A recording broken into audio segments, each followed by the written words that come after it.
Hi, I'm going to show you how to make your own sketchbook. To start with, you need some card to be the cover, so you need 2 sheets of card, and then you're going to need a selection of paper. In mine, I've got some drawing paper, I've got some squared paper, and I've got some tracing paper. It's up to you what types of paper you use for the middle. I quite like having a variety of a few different types, or you could just stick with plain. Once you've got all your paper and your covers, you need to punch 4 holes along the spine of your book. Try to get them as evenly spaced as you can, but if you can't get it perfect, it doesn't matter too much. You'll notice that mine aren't completely perfect. You are then also going to need a long piece of string. I'm using this purple string, and I have numbered my holes 1 to 4. You don't need to do this. This is just so you can see when I'm doing the binding which hole that I'm using. So we're going to start with our piece of string, and it's going to go through hole number 3. And I'm going to try and bring most of it through, leaving a tail about like that. So most of my string all the way through hole number 3. From here, I am going to go back into hole number 4 and pull that all the way through so that it looks like this. From this point, I am then going to bring my string round the side of my book. So it's come back through hole number 4, and I'm going to go again through the front of hole number 4, creating a loop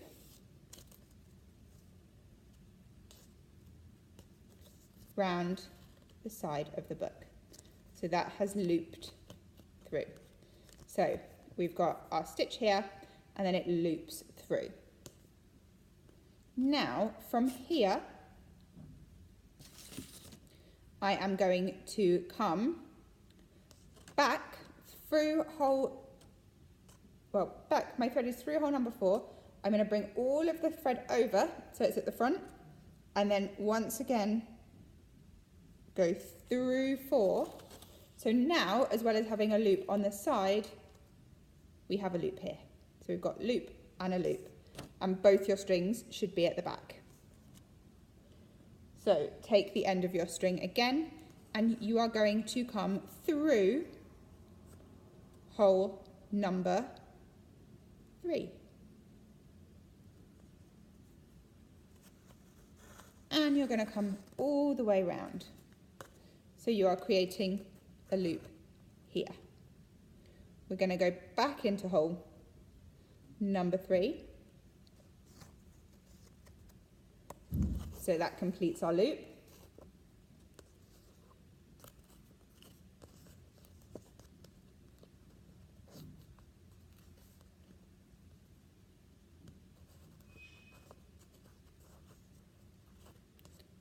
So my thread has got a bit tangled. Perfect. So we've got that loop here. So it looks like this at the front and the back, like this. From here, I am going to go into hole number 2.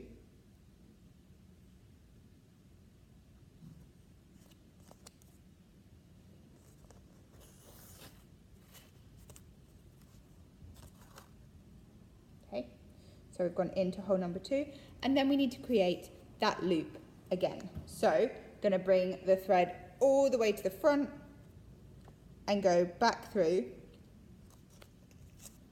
hole number 2. So we've got our 3rd loop. From here, we're going to bring the thread through hole number 1.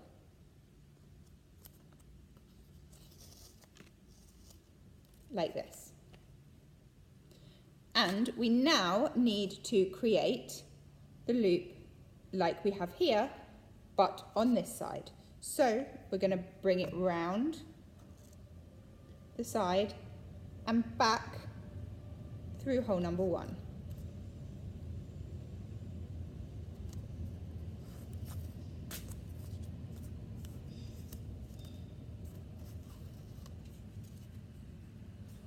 back through hole number 1. So it should look like this.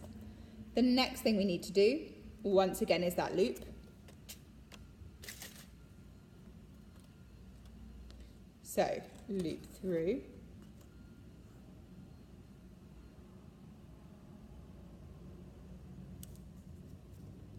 And pass your thread back through hole number 1.